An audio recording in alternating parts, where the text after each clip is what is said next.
May isang babae at bata, nakamatch sa description ni Jacob.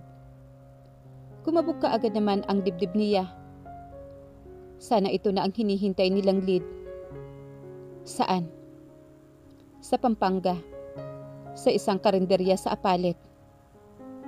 Pampanga? Bigla siyang kinabahan. Nagkatingin na naman sila ni Tito Lauro at nag-uusap ang mga mata. May mga pribadong paliparan sa Pampanga. Napatingin naman siya sa itaas ng hagdanan. Ayaw niyang iwan ang kanyang asawa. Pero kailangan niya munang unahin ang isa pang bagay na naghihintay sa kanya. Sana matagpuan na nila ang anak niya. And si Olga, mapipilipit niya ang leeg nito. Baka mapatay pa niya ito. Sa gitna ng gabi, inihatid sila ng chopper patungo sa Pampanga, kung saan naghihintay na si Mario at ang sasakyang gagamitin niya kung sakaling kailangan niyang suyurin ang buong probinsya. May coordination na sila sa local authorities doon. Isang kainan sa Apalit ang pinuntahan nila. Sigurado ka ba? Miss na ang batang ito ang nakita mo? Tanong naman ng investigador sa babaeng nakasuot ng apron at kasalukuyang may hawak na sandok. Mag-aalas 10 pa lang, pero hindi pa nakakapagsarado ng kainan. Ay upo sir, kailangang magbanyo ng bata, kaya huminto po sila dito sa karinderya ko at nakigamit ng palikuran. Sino ang kasama ng batang to? Anong kulay ng sasakyang gamit? Sunod-sunod na tanong naman niya. Nawala na siya ng pasensya. Napatingin naman sa kanya ang babae. Maganda. Maganda po yung babae. Inchik ang mukha, maputi at matangkad. Base pa lang sa paglalarawan ng babae, ay naaangkop ito sa mukha ni Olga. Mas nadagdagan ang yamot niya sa babae. Pero hanggang doon na lang ang nakuha nilang impormasyon. Nakakawala ng bait at pasensya. Nananakit ang kanyang sentido. Bumaba ang mga palad niya sa magkabilang baywang at sinuyod ng tingin ang paligid. Lumagpas sa mga nakikitang puno at bubungan ang paningin niya. Ang tindi ng kabog ng kanyang dibdib dahil sa kaba para sa anak niya at sa naiipong galit sa kanyang dibdib. Saan mo itinago ang anak ko, Olga? Dinig sa buong silid ang patag na paghinga ng isang batang natutulog sa ibabaw ng kama. Nakayakap pa ito sa isang malaking stop toys. Ang isang binti ay nakapatong paroon. Habang tinitingnan niya ito, tila may pirong kurot sa puso niya. Ibang-iba sana ang yumayakap sa laruang iyon ngayon. Naninikip ang dibdib na nag-iwas siya ng tingin. 5 taon na ang nakakaraan. Pero hindi pa rin naaalis yung sakit na kanyang nararamdaman. Wala pa rin palang nagbago. Nagiinit ang sulok ng mga mata niya, pero sinikap niyang huwag umiyak. Ano ang mapapala ng pag-iyak niya? Naupo siya sa gilid ng kama at tinitigan ang maamong mukha ng bata. Malalantik na pilik mata, matangos na ilong, mapupulang mga labi. Perpektong kombinasyon ng mga magulang nito. Bakit ba kasi hindi niya maiwasang pag-aralan ang kabuuan nito? Nasasaktan lang siya lalo. A faceless image of a child came to mind. Ma'am, aalis na ho kami. Tinig mula sa likuran ang bumasag sa katahimikan. It was the caretaker. Nalingunan niya itong matamang nakatitig sa natutulog na bata. Kinakabahan siya sa paraan ng titig nito. It said something. May pera ho sa tokador. Kunin ninyo, Aling Choleng. Pagdagdag na po ninyo sa gastusin nyo. Para itabo itong pauwi ay nasabi niya. Kapag pinili niya magmukmuk dito sa maliit niyang bungalow, nauunawaan kaagad nito. Nakakailanganin niya ng privacy. Ngunit nanatiling nakatitig lang si Aling Choleng sa bata. Ma'am, may pinapakalatong flyer sa bayan. May pag-alinlangan itong sabi. Kamukha po ng bata. Humugot siya ng malalim na hininga. Bakit nga ba nangyari ito? Ang lahat ay parang nangyari sa isang pitik lang ng mga daliri niya. Ayaw niyang sagutin ang mga pag-uusisa nito. Inabot niya ang bag at kinuha ang wallet. Naglabas siya ng lilibuhin at ibinigay iyon sa matanda. Gusto niya na lang munang patahimikin ito hanggang hindi niya nalalaman ang susunod na gagawin. Hindi na ho kailangan, ma'am. Wala pong lalabas sa bibig ko. Hindi naman kita binabayaran o binibili, Aling Tsyoleng. Tanggapin na ninyo ho para sa apo ninyo. Pero ma'am, kinuha niya ang kamay nito at inilagay sa palad nito ang pera. Maraming salamat ho. Muli siyang tumalikod at tinunghayan ang natutulog na bata. Senyales na pinalalabas na niya ito. Narinig niya na lang ang papalayong yabag ni Aling Tsyoleng. Ilang sandali ring hindi niya inaalisan ng paningin ang bata. Pero kaagad din nag-iwas ng paningin. The more na tinititigan niya ito, may namumuong kakaiba sa ilalim ng dibdib niya. Natatakot siya. Lumabas siya ng silid. Yakap ang mga binti at nakatitig lang sa mabituong langit na natatanaw niya mula sa French window. It had been a long day. Ilang oras din na nag-drive siya. Dito sa bahay na ito, siya napadpad. Pagod din ang isip at katawan niya, lalo na ang puso niya. Nanay? Daddy? Nailimpungatan siya sa narinig na ingay mula sa kung saan. Naupo siya sa kinahihigaang couch. Lumalakas ang ingay. Nagmumula iyon sa silid ng bata. Nanay? Daddy? Umiiyak ang bata roon. Mabilis niya nahagilap ang hinubad na tsinelas at sumugod sa silid. Nag-iba na ito ng tayo. Niyakap nito ng malaking laruan na para bang niyayakap itong tao. Nanay? Napansin niyang ngumingiwi ito na tila ba nasasaktan. Hinihila nito ang kumot at namaluktot. Sa ilalim ng kumot, tila nanginginig ang katawan ng bata.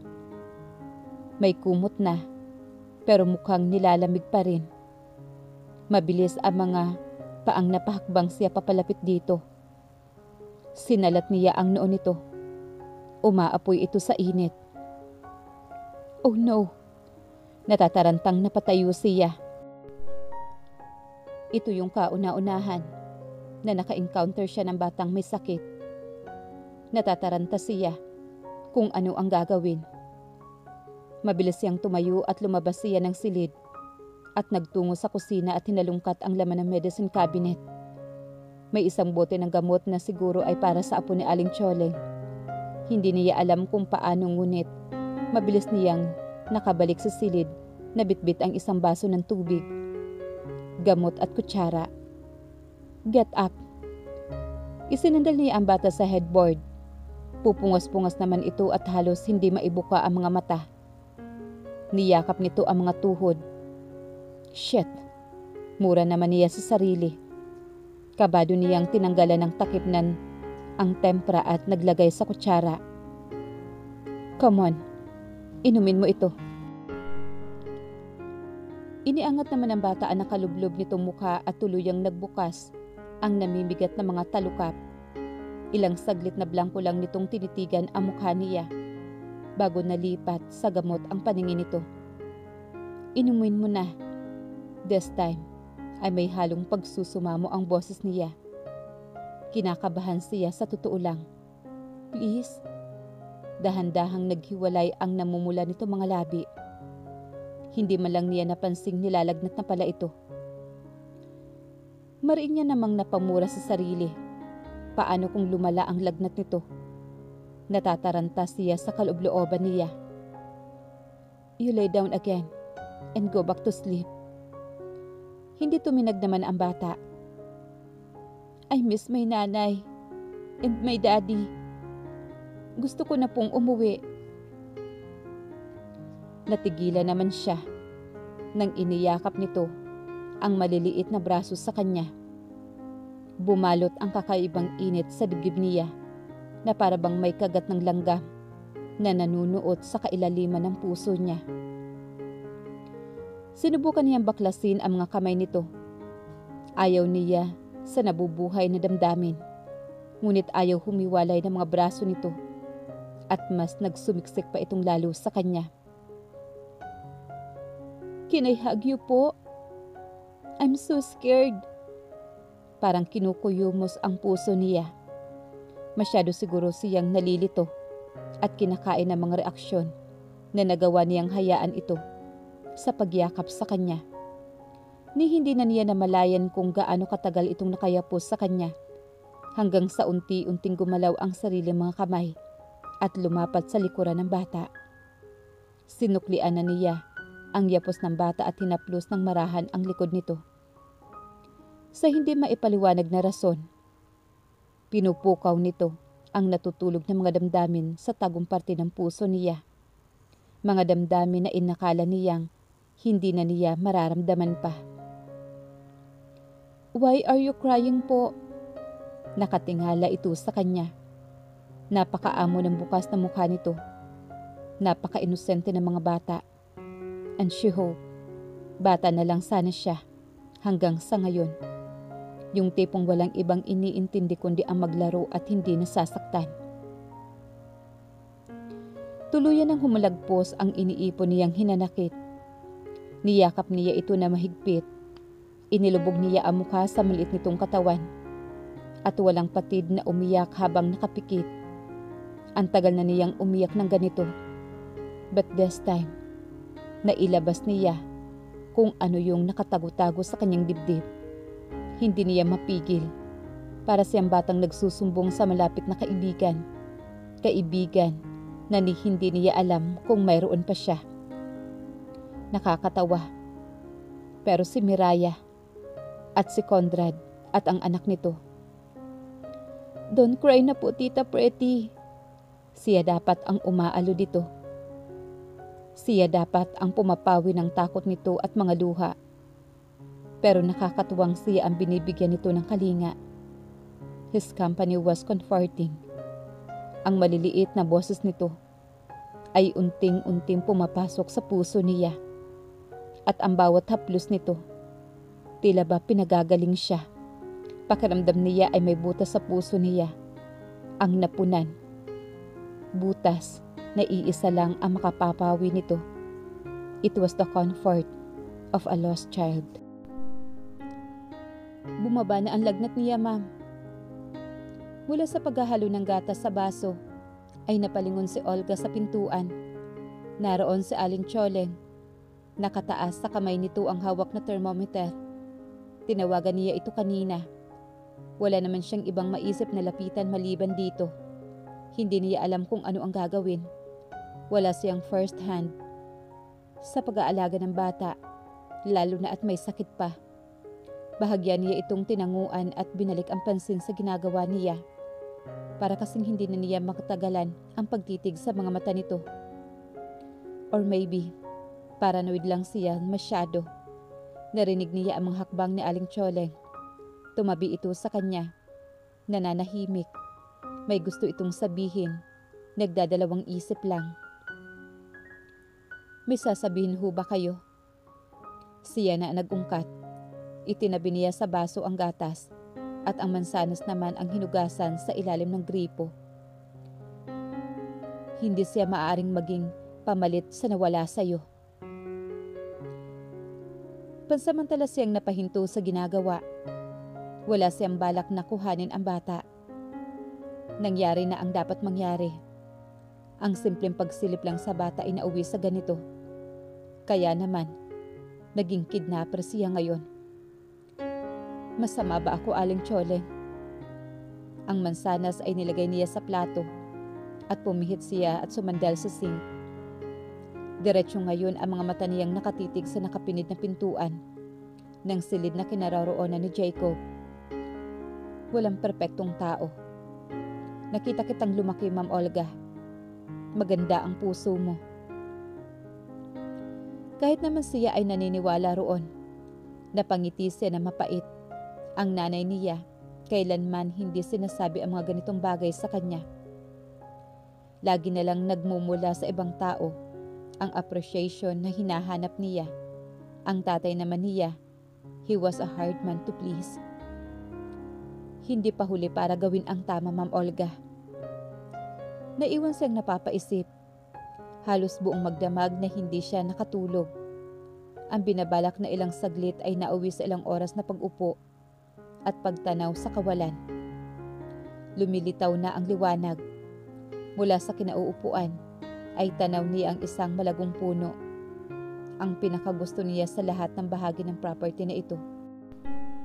Dito nakatago ang kanyang pinakatago-tagong sekreto.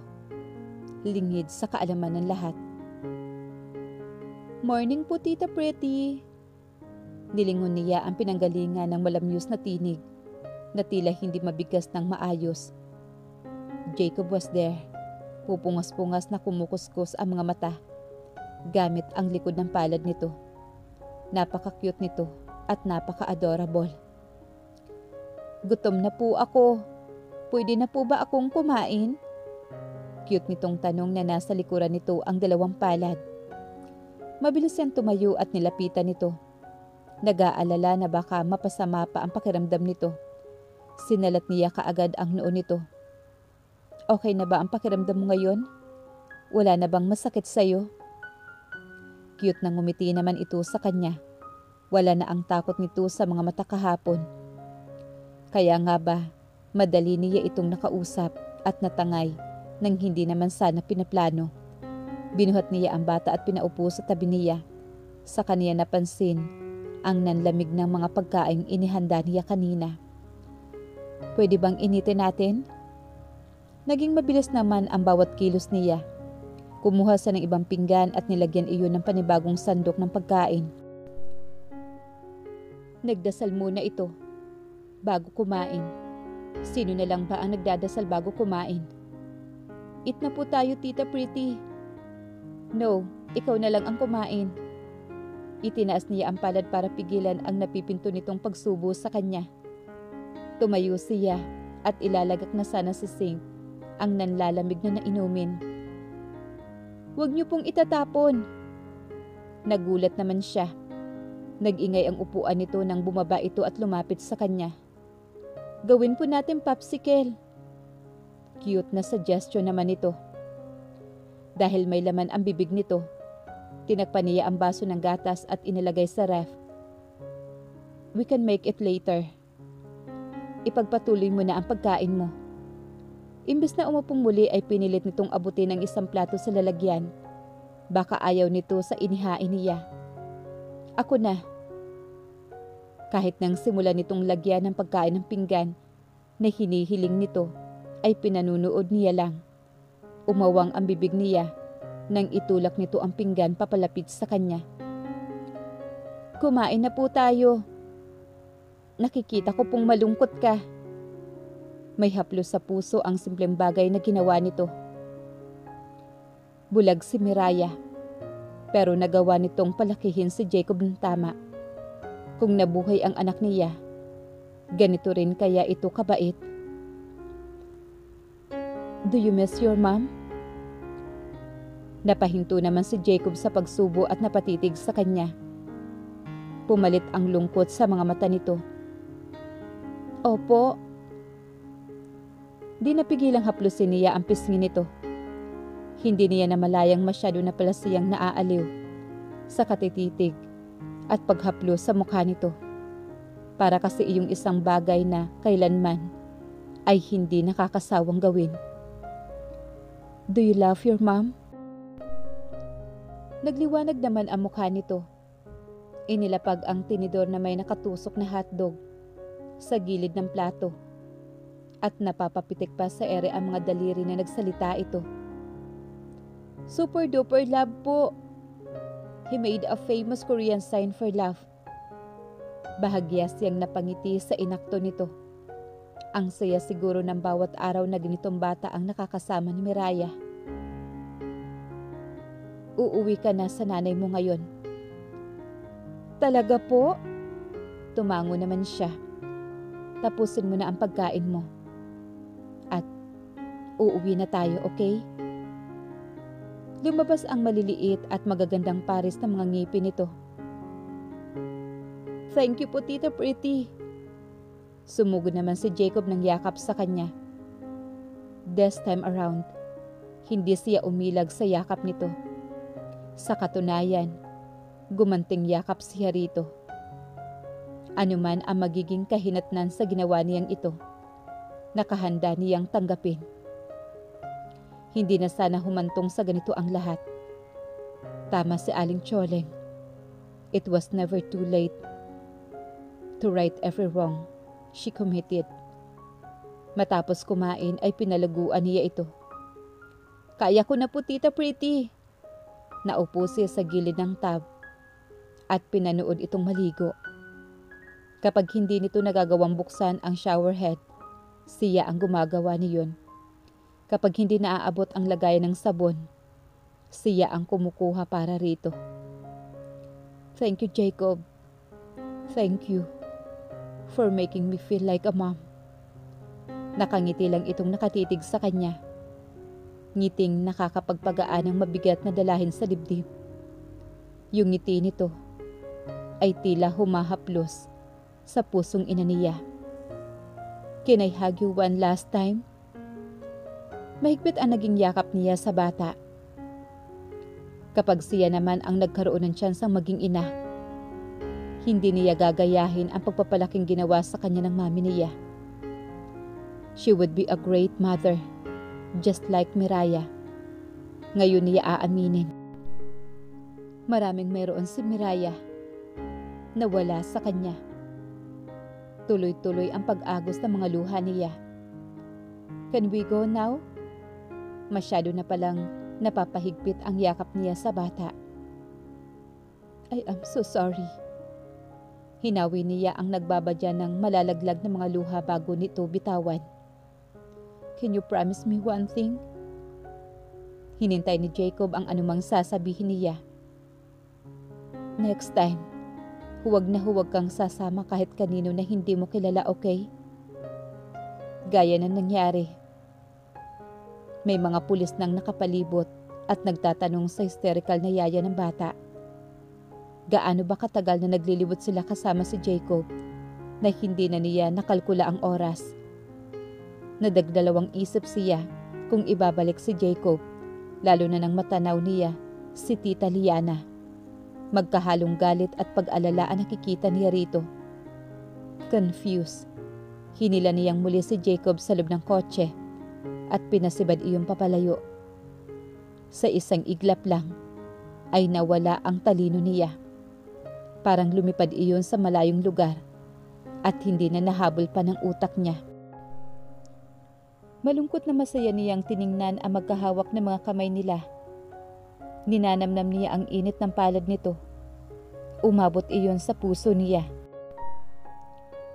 "Bakit po? May nagawa akong kasalanan.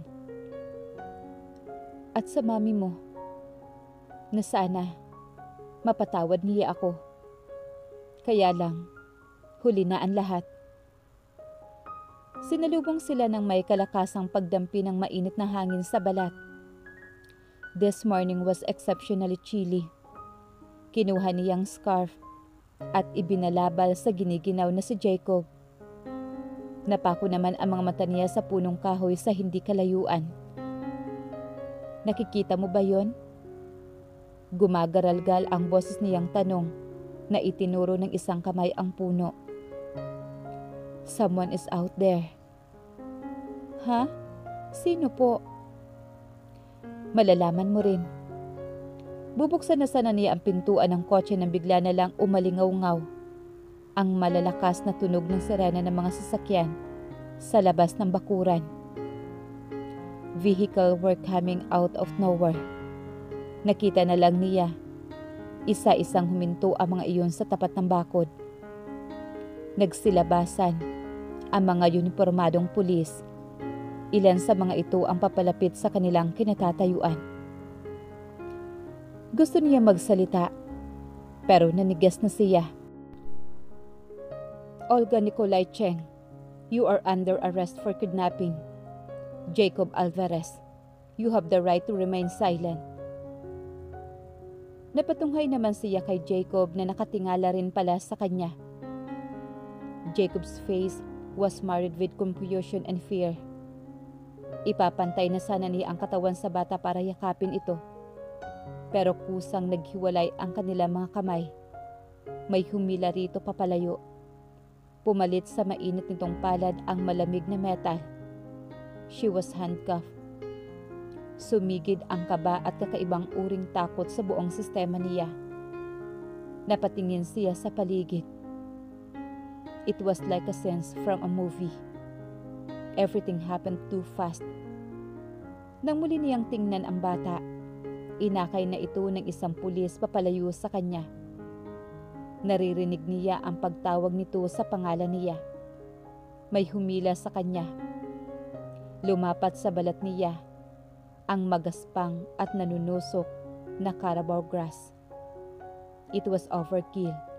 Kung tutuusin, kung kailan niya napagdesisyonang gumawa ng tama.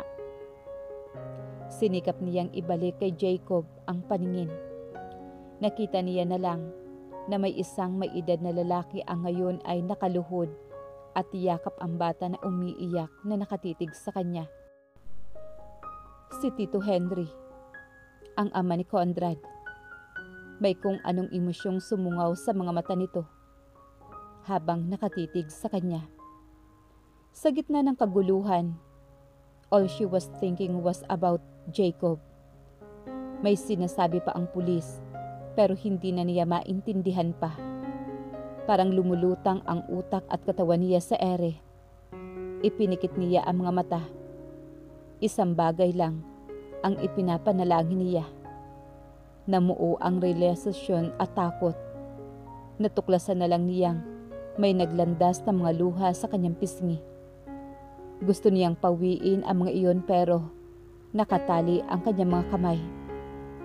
Sa kabila niyon, sinikap niyang aninangin ang puno.